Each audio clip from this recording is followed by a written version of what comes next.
வணக்கம் அன்பானவர்களே. மயிலாடுதுறை மாவட்டம் தரங்கம்பாடிக்கு அருகில் உள்ள சாத்தன்குடி கிராமத்தில் நடந்திருக்கும் ஓர் காதல் ஜோடியின் இறப்பு என்பது தமிழகத்தையே உலுக்கி இருக்கிறது.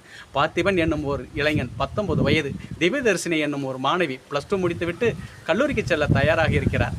அவர்கள் இருவரும் நேசித்திருக்கிறார்கள், அன்பு செய்திருக்கிறார்கள். பெற்றவர்களுக்கு பிடிக்கவில்லை. நேற்று பார்த்திபன் கொரையூர் காவல் நிலையத்தில் பெண்ணின் தகப்பனாரும் உறவினர்களும் தன்னை சாதியின் பெயரால் திட்டுவதாக, மிரட்டுவதாக சொல்லி தன் உயிருக்கு ஆபத்து என்று புகார் அளித்திருக்கிறார். இன்று காலை பெண்ணின் தகப்பனார் தன் மகளை காணவில்லை என்று புகார் அளித்திருக்கிறார். இதன் அடிப்படையில் காவல்துறையினர் தேடும்போது சாத்தன்குடிக்கு அருகில் உள்ள ஒரு பகுதியில் கூரை வையப்பட்ட ஒரு குடிசைக்குள் இருவரும் தூக்கிட்டு தொங்கியிருக்கிறார்கள். இது கொலையா, ஆணவ கொலையா, தற்கொலையா என்பது விசாரணையில் தான் தெரிய வரும். தூக்கில் அவர்களே தொங்கினார்கள் என்றால் கால்கள் மேல் பகுதியில் தொங்கிக் கொண்டிருந்திருக்க வேண்டும். ஆனால் இந்த காட்சி வீடியோவில் பார்க்கும்போது அவர்கள் இருவருடைய பாதமும் தரையில் இருக்கிறது.